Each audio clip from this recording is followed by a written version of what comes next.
napadpad ka sa YouTube channel ko kasi gusto mo rin maging call center agent. But let me tell you this, being a call center agent can be a real challenge.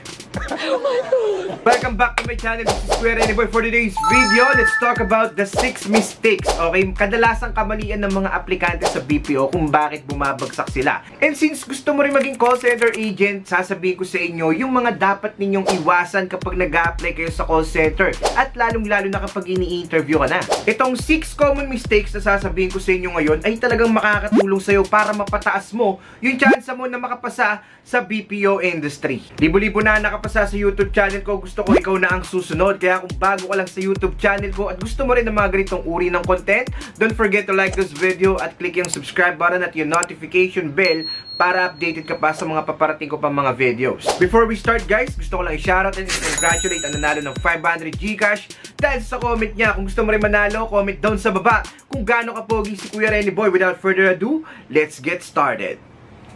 Thank you for calling customer service.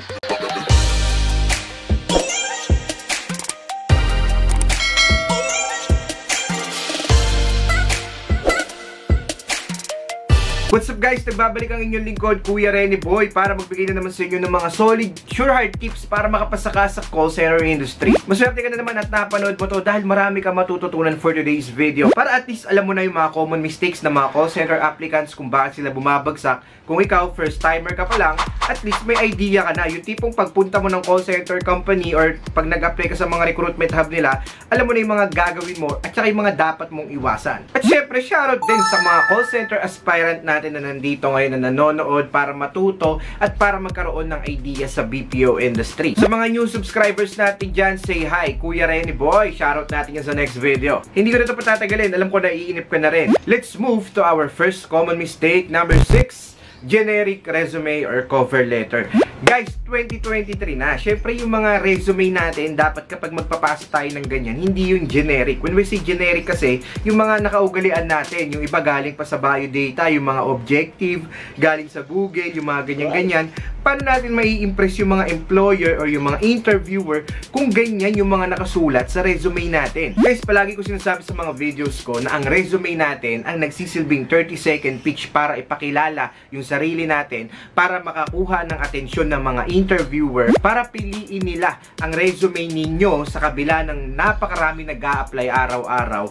Dapat maayos at maganda ang resume natin. Kung napapansin niyo guys, wala nang gumagamit ngayon ng mga resume na purong black and white lang. Karamihan ngayon may kahit papano merong design, kahit papano kaaya-aya sa paningin ng mga employer. Tapos guys, yung mga ilalagay niyo dyan na career goals, na mga objectives, kailangan hindi nyo kinapi-paste yan sa kung saan-saan, okay? Hindi nyo kinopya sa Google, kinopya sa kaibigan, sa tropa. Dapat kayo po mismo ang gagawa niyan. Try nyo po mag-explore. Try nyo rin mag-compose ng sarili ninyong cover letter. Kasi mas maganda yan guys. Syempre at least, may express din nyo yung sarili ninyo. Kasi sarili nyo po yung binibenta ninyo sa mga interviewer, sa mga employer. So kailangan kahit papano enticing at syempre dapat professional po ang mga cover letter natin. At dapat nagre-reflect din yan sa personality na meron kayo, sa mga work experience na meron kayo, at sa mga bagay na maiko-contribute ninyo sa company na ina-applyan ninyo. Then guys iiwasan po natin yung mga generic na resume na yan. Actually guys, napakarami yan online. May makikita kayong mga templates, ganyan, na pwede ninyong i-edit or i-tailor based on your own experience, achievement. Although may mga pinapa-fill outan ng mga forms sa mga BPO companies, mas maganda pa rin na meron kayong dalang resume ninyo para merong hahawakan or babasahin yung mga interviewer ninyo habang ini-interview kayo. Second common mistake, number 5. Inadequate research. Ito yun guys, yung pag nag-apply tayo sa call center industry, tapos wala tayong masyadong idea, wala tayong knowledge at all kung ano nga ba ang ginagawa ng isang call center agent.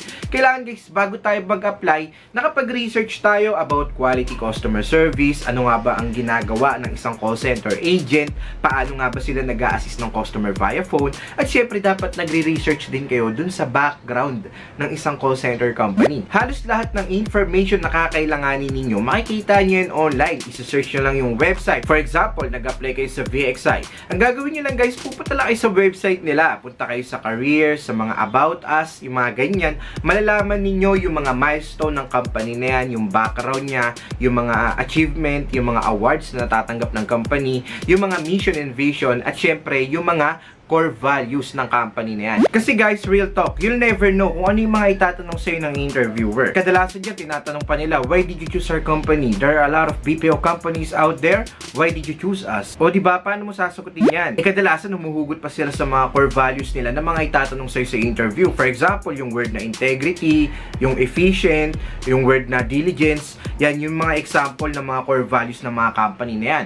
Paano kung bigla kang tinanong tas wala kang idea, di ba? So, mas maganda na bago ka mag-apply, mag-research ka. At kapag meron kang word na hindi masyadong naiintindihan, alamin mo, hanapin mo yung definition. Alamin mo kung paano siya gamitin in a sentence at kung paano siya i-explain na maayos. Gumawa kayo, mag-isip kayo ng magandang scenario or situation na nagagamit yung ganitong uri ng core values. Okay? Mas maganda kung self-made experience yan. Kasi bigla-bigla rin nagtatanong ng mga situational tsaka mga behavioral interview questions yung mga interviewer. Kaya kung prepared ka, mas panalo ka. So yun guys inadequate research can lead to rejection. Kaya bago kayo mag-apply, siguraduhin ninyo na nagre-research muna kayo. Third common mistake ng mga call center applicant kaya sila bumabagsak, neglecting soft skills. When we say soft skills guys, it includes interpersonal skills, communication skills, mga problem solving skills, empathy, yung mga active listening. Yan po ang napaka-importanting skills na dapat naririnig ng mga interviewer kapag nag-apply tayo sa call center. Kung gusto mo talaga maging qualified sa pagiging call center agent, dapat laging nandito yung mga soft skills na binabanggit ko. Sobrang magagamit mo pa yung mga soft skills na yan sa mga interview questions like, why should we hire you? At saka, what is your edge among the applicants? Kaya kung di mo pa napapanood yung mga videos ko about interview questions with sample answers, sobrang mapupulutan mo ng mga technique yon. I'll link it up there, makakatulong sa yan. Fourth common mistake ng mga call center applicants kaya sila bumabagsak, unprofessional communication. Okay guys, napaka-importante na dapat professional tayo kapag nakikipag-usap tayo sa mga interviewer. Kasi guys, kapag ang interviewer na feel niya na medyo rude ka makipag-usap or masyado kang casual, medyo bababa yung chance natin na makapasa. Unlike kapag pinakita natin na confident lang tayo tapos professional pa rin tayo sa pananalita natin, mas mataas yung chance mo. Kailan ba namin malalaman, Kuya Renny Boy, kung ano professional na yung datingan namin sa interview? Maraming way kasi ng communication, di ba, kapag nakikipag-usap tayo sa mga interviewer. Kasi minsan ang application natin online, nagsisend tayo ng email, ng mga messages through Viber or WhatsApp. Yan, kailangan gagamit tayo ng mga professional wordings. Okay? When we say professional wordings, hindi po tayo gagamit ng mga slang, ng mga informal words na kadalasan ginagamit ng yung mga shish, yung mga konyo-konyo, yan. Wag po tayong gagamit ng ganon. Okay? Kasi yung mga interviewer na yan, malakas yung pakiramdam yan kapag nafe-feel nila ang isang aplikante na masyadong komportable makipag-usap. Kasi guys, malalaman mo naman sa sarili mo, di ba, kung kailan ka dapat lumagpas or hindi sa pakikipag-usap. Iba dapat yung pakikipag-usap mo sa mga tropa mo, sa mga professional na tao. So yun lang yung pinaka best way dyan para mailugar natin yung sarili natin kung paano tayo makikipag-usap sa mga interviewer. Tandaan nyo guys na kapag nalilate kayo sa oras or sa itinakdang oras ng interview ninyo, unprofessional din yan. At kapag alam mo na nagsasalita pa yung interviewer tapos nag-i-interrupt ka, unprofessional din sa kanila yan. Kaya tandaan nyo itong common mistake na to iwasan natin yung mga unprofessional communication sa mga interviewer. Second to the last common mistake kung bakit bumabagsak ang isang aplikante, being overly nervous. Okay, yung sobrang kabado ka at obvious na obvious ka. Okay, tandaan nyo guys, kapag nag-apply kayo sa call center, napaka-importante ng confidence. Okay, pwede ninyong pagtakpan, pwede ninyong ipakita na confident kayo kahit kinakabahan kayo. Alam nyo kung ba't kayo kinakabahan? Kasi hindi kayo prepared, hindi kayo naghahanda bago kayo sumalang sa call center. So since nanonood ka na ng mga videos ni Kuya Renny Boy, sino dito yung mga matagal nang nanonood guys? Comment down sa baba, gusto ko kayong makita. Kung palagi kayo nanonood ng mga videos ko, handang-handa kayo sa pag-a-apply sa call center. Number one reason kasi kung bakit tayo nauutal, kinakabahan, tapos nade-dead air ng matagal, yung post natin, yung communication breakdown, kaya tayo di nakakapagsalita ng matagal is dahil sa kaba. Okay, para mawala yung kaba na yun guys, importante na meron tayong knowledge bago tayo mag-apply. Yung feeling mo, prepared ka, tapos napaghandaan mo yung mga sagutan sa interview. Tandaan nyo guys, hindi masamang magkabisa ng mga isasagot sa interview. Mas maganda nga yun maraming gumagawa niyan kasi para mas i-deliver nila ng maayos yung gusto nilang sabihin during interview. Mas marami kang kabisadong sagot, mas handa ka, mas tunog, confident ka pakinggan, at hindi ka mas tunog confident ka papakinggan. Basta palaging matatandaan kapag nag-apply kayo sa call center, relax lang kayo kasi mga Pinoy lang rin yung makakausap ninyo at ini-evaluate lang nila kung qualified ka ba sa trabahong ina-apply mo. Tignan natin kung bakit bumabagsak ang isang call center applicant.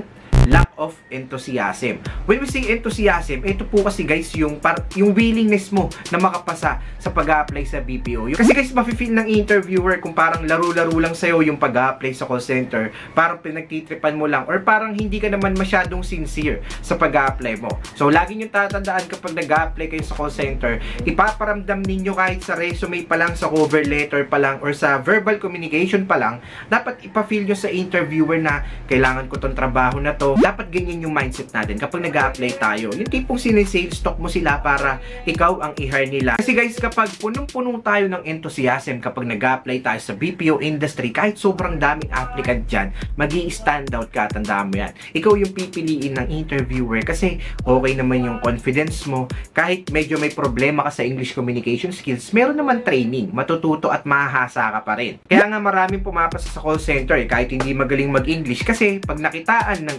interviewer ng potential ang isang applicant, tapos na feel nila na sobrang willing na matuto kahit hindi yan magaling mag-English, tinatanggap nila yan. Para mapakita mo pa yung enthusiasm mo, dapat guys, yung checklist nila, dapat palagi ka mag-yes. Okay? Pag sinabi nila, are you willing to work in a night shift or in a graveyard shift? Dapat yes ang sagot mo dyan. Kapag tinanong ka, are you willing to work in a shifting schedule?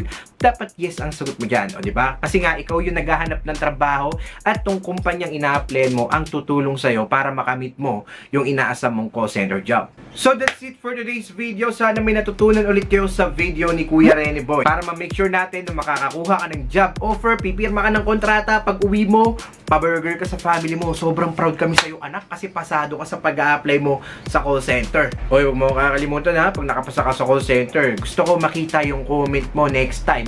Sasabi mo, Kuya Rene Boy, hindi kita makakalimutan kasi pasado na ako sa call center industry. Siyempre, sobrang salamat din sa inyo guys kasi nandito pa rin kayo sa YouTube channel ko after all these years. Nakikinig at nanonood pa rin kay Kuya Rene Boy. Sobrang thankful ako sa inyo. Happy 260,000 subscribers and counting. Tulungan nyo ako guys na ma-reach yung 300k subscriber this year. For in this video, shoutout and congratulate din sa lahat ng graduates sa Bold Minds Academy call center training natin. Batch 27 na po. Okay, mapupuno na yan. Sa mga gustong humabol, comment lang sa baba ng #scholar at i-PM nyo ako sa Facebook page ko, Kuya Rene Boy Official. 1 month call center training yan na online lang, kaya kahit cellphone at data lang, pwede ka nang matuto. Lahat ng mga tinuturuan namin dito nag-i-improve at ang dami na nagti-thank you for calling. Call center agent na sila ngayon dahil sa call center training natin na yan. Welcome po kahit sino, kahit hindi magaling mag-English kasi meron tayong English as second language. Tuturuan kayo kung paano ma-improve yung mga English communication skills ninyo. Meron tayong mga mock call, mock interview para solid yung tipong pag-apply ninyo sa call center. Feeling ninyo call center agent ka na rin kasi kaya mo na mag-thank you for calling. My name is Ren. How can I help?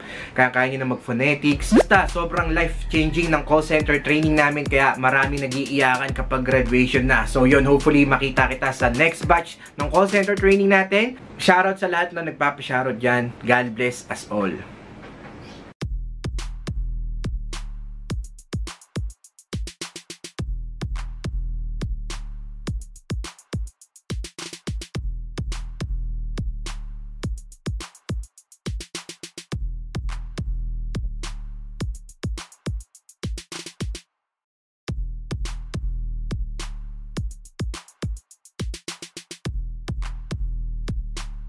All right. Good evening. Hi, good evening po. I am Rosal and I will be your interviewer, and you are? I am Casey.